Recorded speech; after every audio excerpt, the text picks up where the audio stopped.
est grave.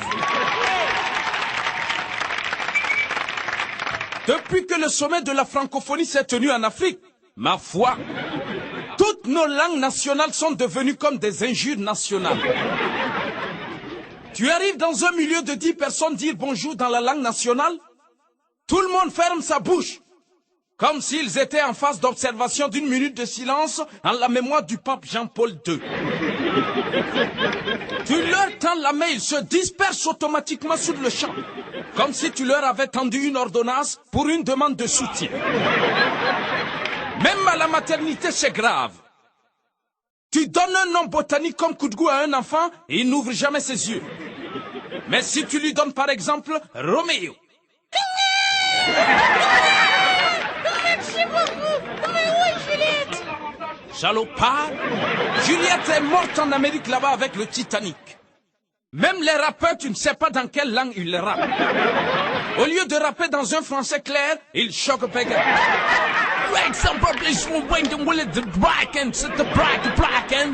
Ils ne savent pas qu'en cas de déplacement de mâchoire, il est difficile de soigner avec élégance. On finit toujours par cogner. Monsieur docteur. Tu ne comprends pas aussi pourquoi ils n'arrêtent jamais d'attraper leurs couilles. Est-ce que c'est les couilles qui rappent? L'heure est grave. Même les Français qui sont censés parler bien le français sont présentement en phase de divagation. Une fois à Paris, je demande à une blanche de me montrer où se trouve l'église Notre-Dame. Il ne fallait pas. Tu tournes à gauche. Bon, ça va. Non, tu tournes à droite. Je dis c'est bon. Je préfère me débrouiller tout seul que de te laisser rafaler autour de mes oreilles comme une mitraillette. Surtout en ces temps d'attentat. Et puis chez les Français aussi, il y a un mot qui a un succès incroyable. Et tu ne sais plus s'il est positif ou négatif. Moindre chose, putain. Chérie, j'ai des terribles maux de ventre. Putain, il faut que j'appelle le docteur. Chérie, il y a Céline qui a accouché, elle a eu un garçon. Putain, ça c'est une très bonne nouvelle. Chérie, tu m'amènes au cinéma demain. Putain, avec plaisir quand même. En Afrique, nous sommes confrontés à un problème d'identification de race et de nationalité des filles. Elles se dépigmentent la peau et en fin de compte, elles ne ressemblent à rien. Ni blanches, ni noires, ni albinos. Elles deviennent des BGM, beauté génétiquement modifiée.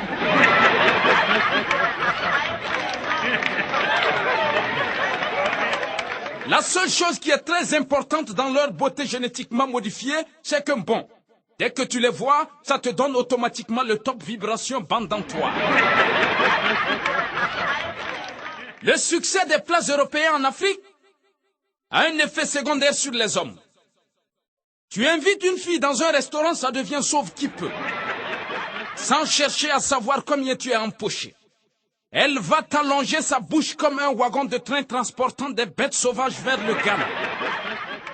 Pardon, il faut m'apporter des hamburgers parfumés, des merguez anéantis et du kebab rétrogradé accompagné de pizza bombée au goût fade. Quand même, vous avez déjà mangé ça en famille? Un plat incohérent dont ton vigo n'a jamais même senti l'odeur à plus forte raison goûter. Dans ce genre de situation, si tu n'as rien en poche, ça devient sauve qui peut. Et tu as 3 possibilités.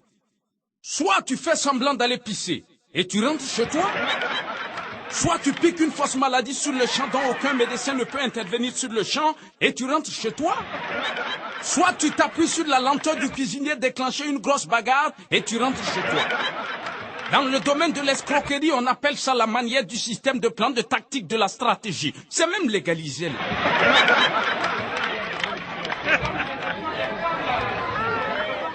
Les femmes sont également mystifiées par tout ce qui vient de la France.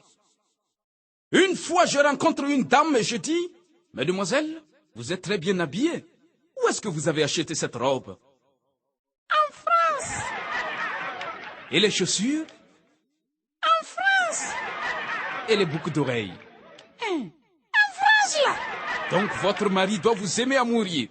En tout cas Et comment il s'appelle? Francis. Et vous? François Libois.